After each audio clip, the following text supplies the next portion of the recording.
Hello and welcome to the first Aaron Games video in a while. I wanted to release this one to talk about the new book that came out this week, the Citadel of Chaos adaptation for Advanced Fighting Fantasy. So this is a big book. This isn't just, a 30-page adventure. This is 120 something pages. This is a serious adaptation. And it is a fantastic adaptation. And I suppose I feel more comfortable saying that because I didn't write it, I just laid it out. But it is really fantastic. And it contains a lot of stuff. So this is an adaptation. This is not a direct translation of the book straight into AFF format. There's a lot more information out there. And as you can see from the contents page, the actual adventure is split into 4 separate acts, but you've got a lot of prologue information, you've got a lot of background information, you've got a lot of setup information, how and why the heroes are there, you've got a lot of additional resources at the end. And we've used the original Russ Nicholson art, which is superb, and we could not do that.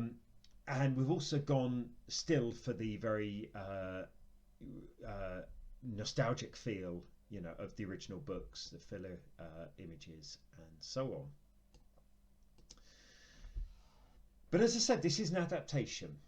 This is not just the Gamebook locations translated into AFF. There's a lot more information. A lot more has been added on.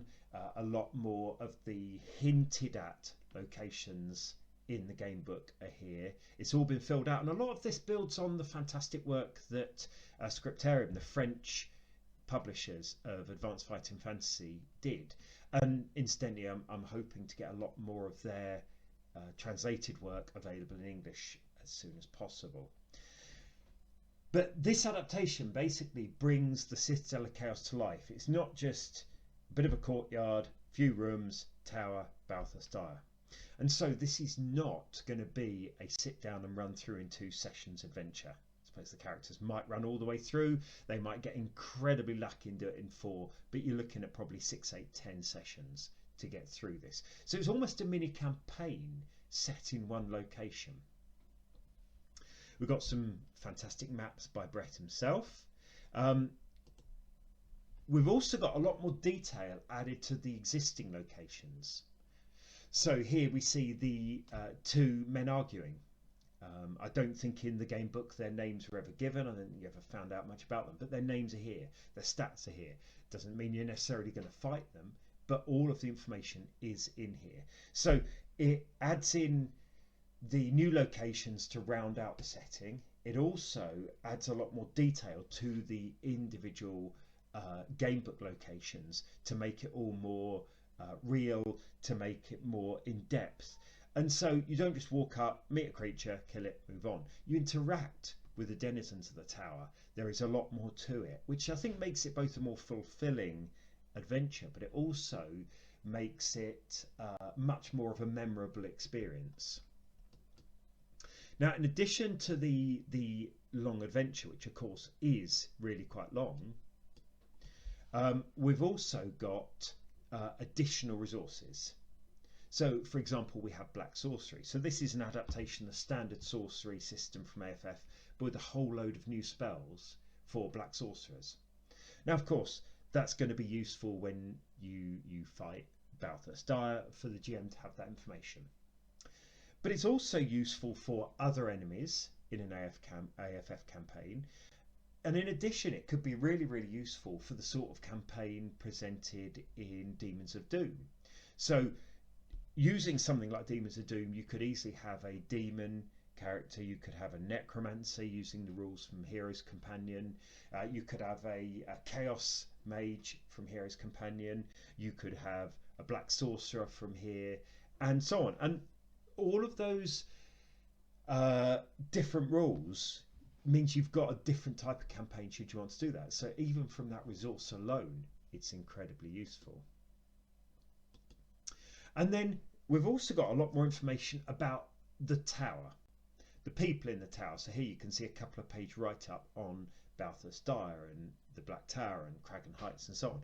And this is not to change their combat statistics, the details of the encounter.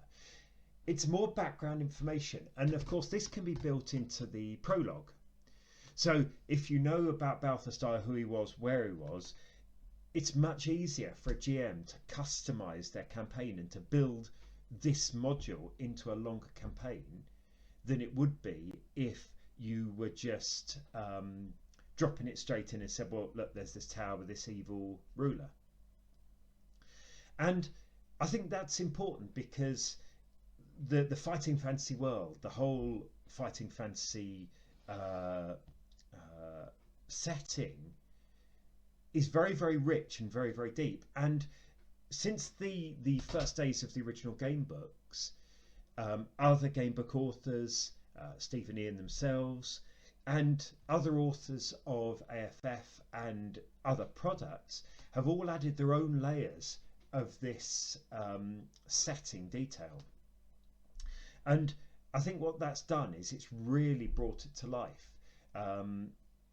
Like any classic setting, Middle-earth is the obvious one.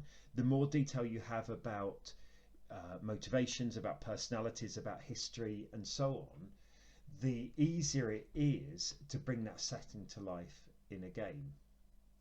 So this is only a fairly short video to talk through this, but I've really enjoyed laying this out, and I'm actually looking forward to playing through this with my group, because the amount of detail, the amount of setting, and actually the challenge level, it's not going to be an easy adventure if the characters just rush in and say, right, yep, enemy, kill it, yep, enemy, kill it, you know, let's just charge on, let's not look for traps and so on. They're going to be in some trouble. And this is one that's going to require some serious thought, and it is, I think, perfectly possible for a novice group of heroes to get through this adventure. Tough, yeah, but doable with care. However, if you've got a more experienced group, they are still going to face a challenge. It's not going to be a cakewalk even for a really experienced group of heroes. So hopefully this will inspire you to at least look at the product. I mean, obviously I'd love you to buy it, but you know, you've got to have it to fit into your game. But it's also good to hear what you think of it if you have bought it, and especially if you have played through it with your group. How did it play? How did it go? So hopefully there'll be another new video along fairly soon, but until then, enjoy your gaming, and I will speak to you again soon.